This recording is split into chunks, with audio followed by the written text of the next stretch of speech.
A avó queria que ele fosse padre, mas Jorge Carvalho virou professor, pesquisador, secretário de Estado e autor de livros na área educacional. De família humilde, acabou doutor em História da Educação. A trajetória desse baiano, de coração sergipano, está em Memórias do Poder.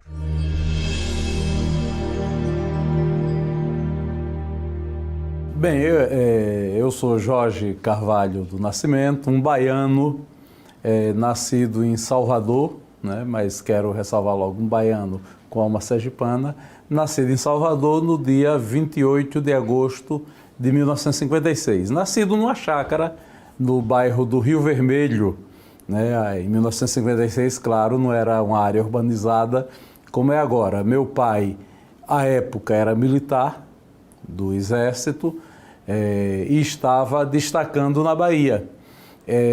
Mas meu pai sergipano do município de Indiaroba e minha mãe do município de Macambira, né?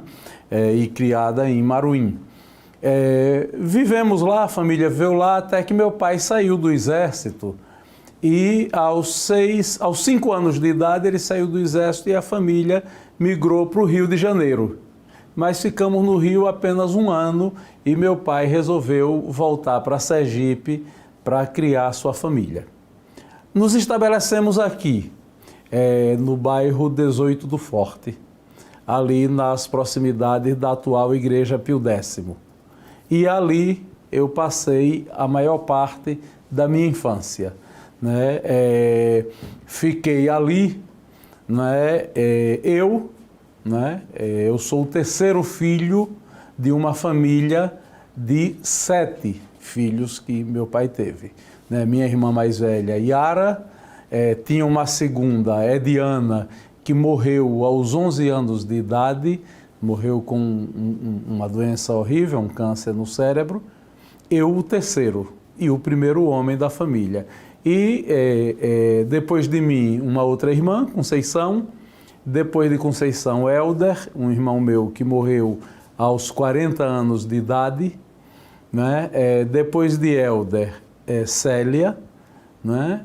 Depois de Célia, Marcos, né? Depois de Helder, Denise, depois de Denise, Marcos, depois de Marcos, Célia, a mais nova, né? É esse o grupo de irmãos. E há uma curiosidade, né, que eu acho interessante contar, no fato de eu ser o primeiro homem. Minha avó materna, a mãe da minha mãe, minha avó Petrina, ela sonhava em ter um filho homem, por uma razão simples. Minha avó era uma mulher muito religiosa, ligada à congregação do Coração de Maria, frequentava a Igreja do Espírito Santo e sonhava em ter um filho homem porque ela queria ter um neto padre, né? E nasceu o primeiro filho, foi minha irmã Yara, nasceu o segundo, foi minha irmã Ediana, que faleceu, ainda menina, e ela fez uma promessa a São Jorge. Se nascesse um menino, chamasse-ia Jorge e seria destinado às vocações sacerdotais.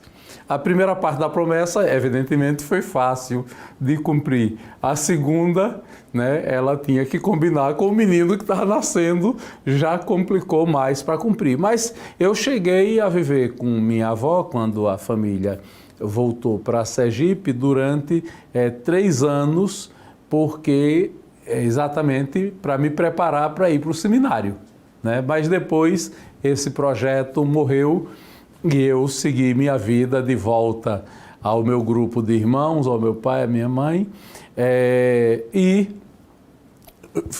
segui a vida normal, o curso normal da vida. Comecei a estudar minhas primeiras letras, eu fiz com uma professora, a professora Maria Mendonça, né? Era uma professora que o apelido era Duda, né? Dali do bairro 18 do Forte. Foi ela que me alfabetizou. Minha mãe era professora, meu pai mestre de obras, né? E, além de mestre de obras, ele teve também um armazém na casa onde a gente morava para completar a renda da família. E eu me alfabetizei com a professora Duda E quando comecei a entender as primeiras letras, fui matriculado no primeiro ano primário na escola, no Grupo Escolar Ivo do Prado, que depois viria a ser a Escola Governador Valadares e, mais recentemente, o Poder Judiciário, né, o Ministério Público e o Poder Judiciário exigiram que o Estado de Sergipe cumprisse a lei e retirasse os nomes das pessoas vivas das suas escolas. E, na oportunidade, eu era secretário de Estado da Educação e resolvi reabilitar o nome da velha escola onde eu havia estudado e voltou a ser Escola Estadual Ivo do Prado. Não é? Comecei a estudar lá, depois no segundo ano do curso primário, né, eu fui estudar no Grupo Escolar General Valadão, na Rua de Vitória, próximo da casa onde morava minha avó, né, e onde eu havia morado já quando voltei da Bahia.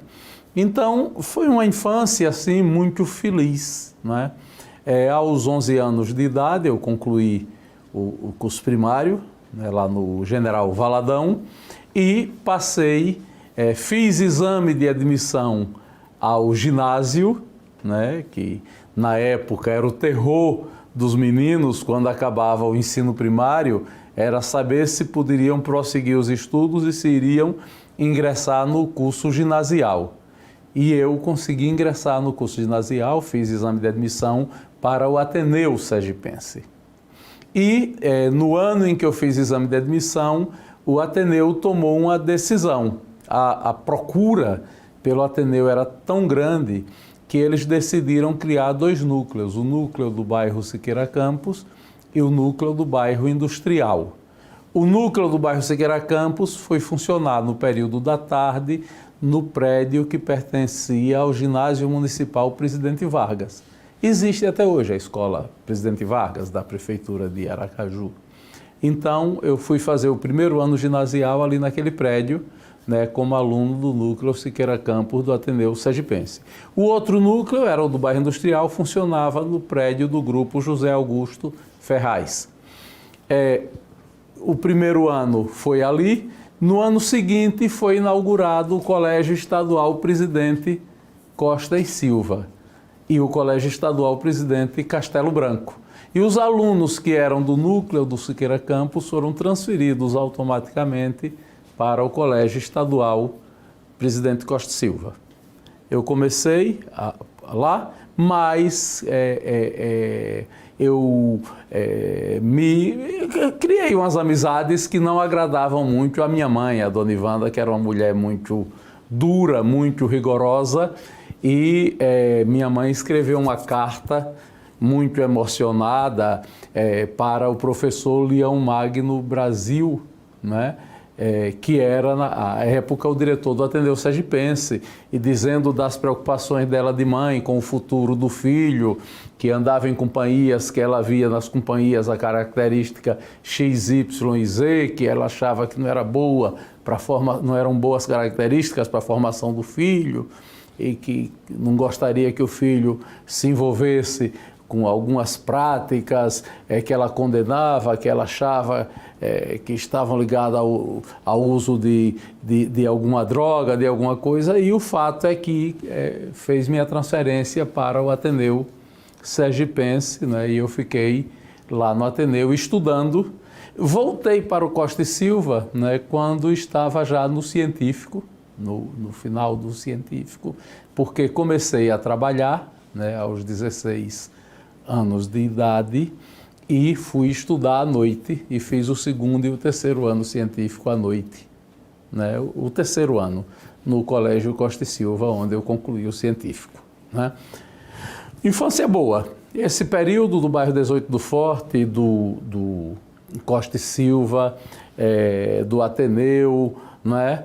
Era um período que tinha uma liberdade muito grande para a infância, né? Ser criança, né? Ser adolescente, ser jovem naquele momento era muito bom, porque você podia andar na rua a pé de manhã, de tarde, à noite. Você tem ideia, eu morava no bairro 18 do Forte e às vezes eu ia para o Ateneu a pé, né? Ou então voltava, né? E você veja que era uma caminhada de mais de 1 hora, né? Passando por alguns locais da cidade que não eram muito bem urbanizados, né? Mas se fazia isso com tranquilidade e com segurança. No Ateneu, com os amigos, os colegas do Ateneu, a gente saía, às vezes fugia da aula para ir jogar bola ali nos fundos da Igreja São José, né, um campinho que tinha por ali, próximo do Batistão, o Bariri, a gente jogava bola por ali e era uma maravilha, era uma beleza. Ou quando eu estive no Costa e Silva, a gente jogava num campo próximo da Avenida São Paulo, né, que era muito bom. Então é um período bom da vida esse, né, e que me fizeram conhecer uma cidade de Aracaju, andando com amigos, andando para a escola, né, e depois dando os primeiros passos em direção ao mundo do trabalho, que me fizeram uma pessoa que aprendeu a amar a cidade na qual eu não havia nascido, mas a qual eu passei a pertencer e que me acolheu, porque a cidade da gente é aquela onde você vive e, digamos assim, se acultura, porque a gente nasce como um ser natural, um ser de natureza, um animal, né? E o que faz a gente ir virando gente é o fato da gente ir incorporando os hábitos culturais, né? E isso a gente aprende na escola, na igreja, com os amigos. Desse período tenho outras lembranças muito boas, por exemplo, o fato de ter sido escoteiro, né? Em 1969 eu virei escoteiro e durante muitos anos eu participei do movimento escoteiro e na idade adulta, já depois que eu já professor universitário, pesquisador, resolvi me transformar. A educação que o movimento escoteiro oferece à juventude e ofereceu a mim quando fui criança e quando fui adolescente, num estudo científico, e publiquei um livro que virou um livro importante na área da educação do país inteiro. É um livro que se esgotou rapidamente, né, e que a editora Imago, no Rio, insiste muito para que eu faça uma segunda edição, né, e eu digo a eles que pretendo fazer revisão de algumas coisas daqueles projetos que a gente vai adiando. O fato é que desde 2008, eu acho que esse livro está esgotado e até hoje eu não fiz essa revisão, né? Mas é um livro chamado A Escola de Baden-Powell, né? E onde eu analiso o que é esse tipo de educação dessas organizações, associações voluntárias, né, que se propõem a colaborar com a organização da sociedade. Tenho ainda da infância outras lembranças muito boas, por exemplo, de tardes nas quais eu ia brincar, nadar e jogar bola na prainha do bairro Industrial, onde hoje está a famosa Orlinha, né? Aprendi a nadar naquele local, né?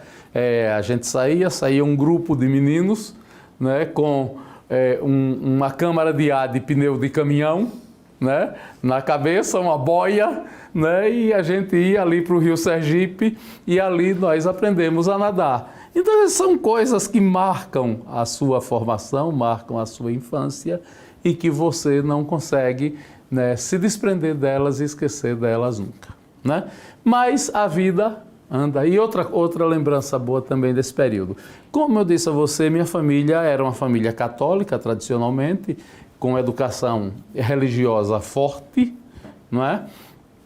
E me preparando para ser padre, né? Projeto que ficou só no desejo da minha avó materna, e por isso eu fui sacristão. Eu ajudei missa na igreja Pio X, no bairro 18 do Forte. Eu ajudei missa na igreja do Espírito Santo, na Avenida Simeão Sobral, né? E participei de vários movimentos da igreja católica, né? Lembro perfeitamente que uma das primeiras pessoas que me encantou no sexo feminino criou um constrangimento para minha avó, porque porque era uma menina que morava perto da casa de minha avó, mas a família era protestante.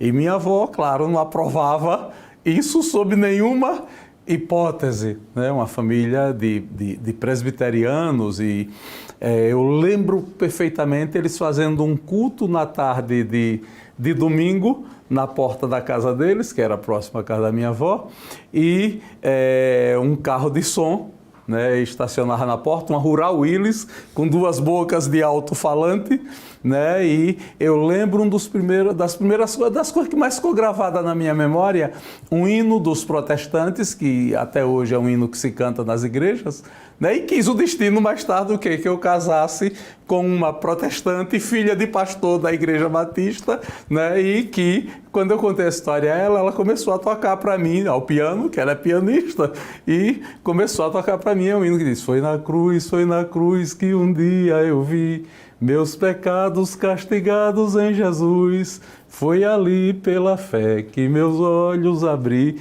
e agora permaneço em sua luz.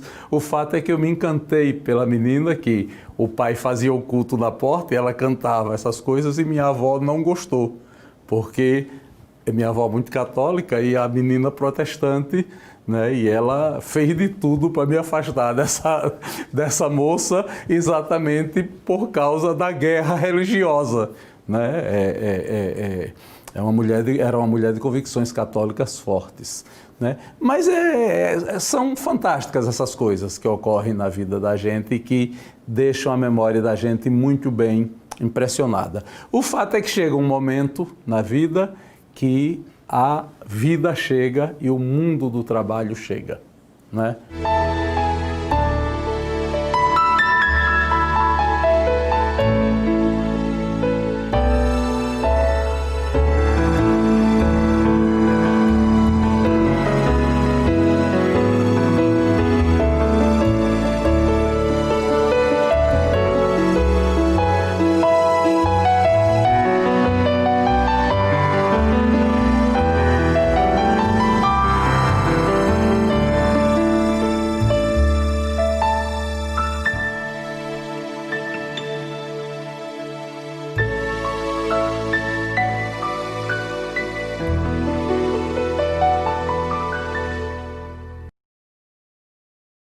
O menino cresceu, saiu atrás de emprego e continuou estudando até ingressar na rede estadual de ensino como professor.